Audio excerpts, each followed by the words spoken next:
Every democratic nation relies on a foundational architecture to keep its governance stable and its citizens protected. In India, that ultimate architecture is etched into Part 5 of the Constitution. Welcome to the master blueprint of the Supreme Court of India, the definitive apex court. Spanning Articles 124 to 147, this constitutional schematic outlines not just law, but the raw equilibrium of national power. To truly understand the power of this institution, we must look at its foundations. India features a strictly integrated judicial system, and sitting at its absolute peak is the Supreme Court. While its modern mandate is codified in Part 5 of the Constitution, its institutional ancestry tells a story of transformation. On January 28, 1950, just 2 days after India became a republic, the sovereign apex court officially came online. It entirely replaced the colonial structures of the past, specifically, the Federal Court of India and the British Privy Council, shifting the ultimate seat of justice from London to New Delhi. Let's look inside the court's structural composition under Article 124. Think of the bench as a precisely scaled capacity grid. Currently, the full operational strength is capped at 34 judges, consisting of 1 Chief Justice of India, and 33 associate judges. But this grid wasn't always this large.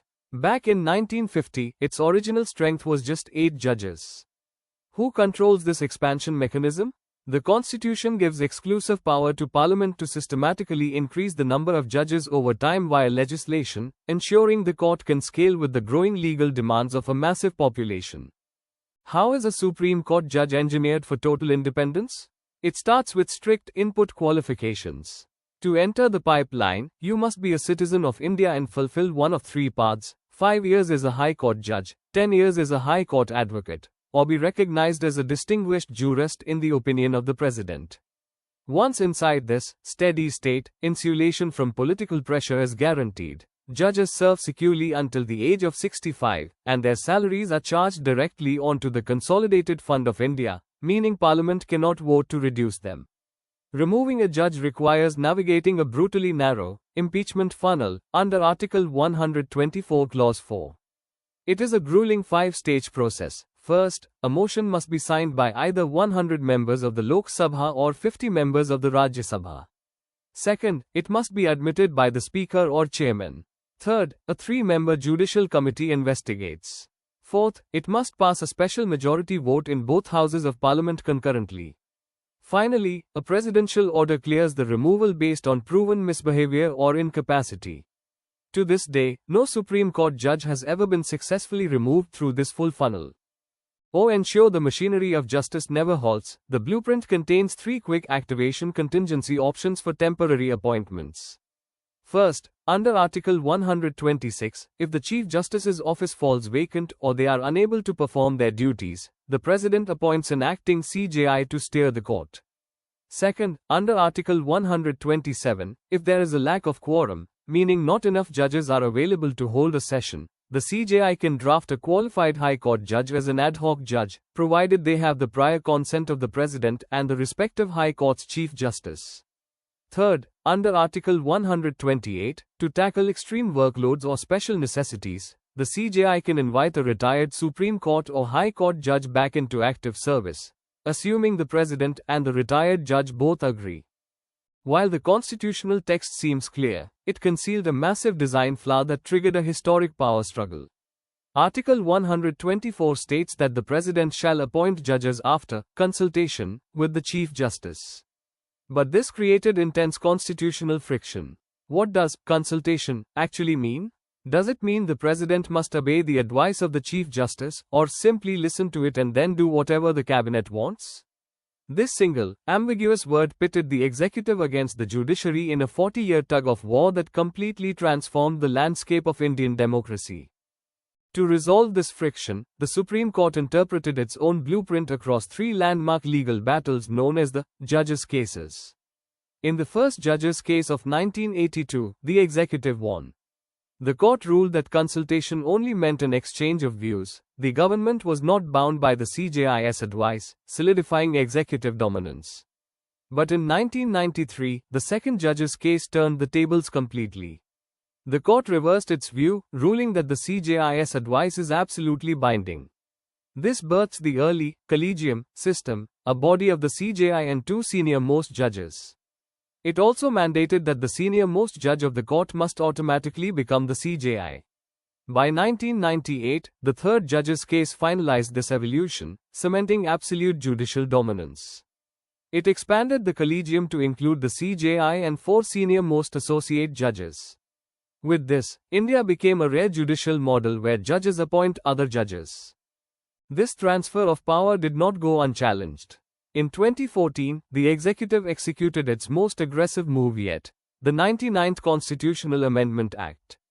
This law sought to dismantle the peer-driven collegium entirely, replacing it with a six-member body called the National Judicial Appointments Commission, or NJAC, which gave the government a direct vote in selecting judges. The resulting collision reached a dramatic shatter point in 2015. In a historic verdict, the Supreme Court delivered a decisive counter-strike. It struck down the 99th Amendment as completely unconstitutional. The court ruled that the independence of the judiciary is part of the basic structure of the Constitution, a core foundation that even a unanimous parliament cannot alter or amend. The NJAC was dissolved, and the collegium system was instantly restored. Now let's examine what the Supreme Court actually does by exploring its multi-layered jurisdiction matrix. Its powers flow through four main avenues. First is original jurisdiction under Article 131. The Supreme Court acts as an exclusive trial court for federal disputes, such as the central government versus a state, or conflicts between different states. It explicitly excludes pre-constitutional treaties and interstate river water disputes. Second is appellate jurisdiction across Articles 132 to 134. This is the court's primary engine, hearing appeals against high court judgments involving critical constitutional interpretations, substantial questions of law, or severe criminal sentences. Third is writ jurisdiction under Article 32. This is the citizen's protective shield. Anyone can approach the apex court directly to enforce their fundamental rights using a powerful legal arsenal: habeas corpus, mandamus, prohibition, certiorari, and quo warranto. Fourth is advisory jurisdiction under Article 143. Here, the President can formally consult the Supreme Court on matters of vital public importance. Interestingly, while the court is bound to give advice on pre-constitutional matters, the President is under no legal obligation to accept it. Beyond standard jurisdictions, the blueprint grants the Supreme Court an extraordinary level of omnipresence and absolute authority, represented by two vital constitutional mechanisms. On the left is the special leave petition under Article 136.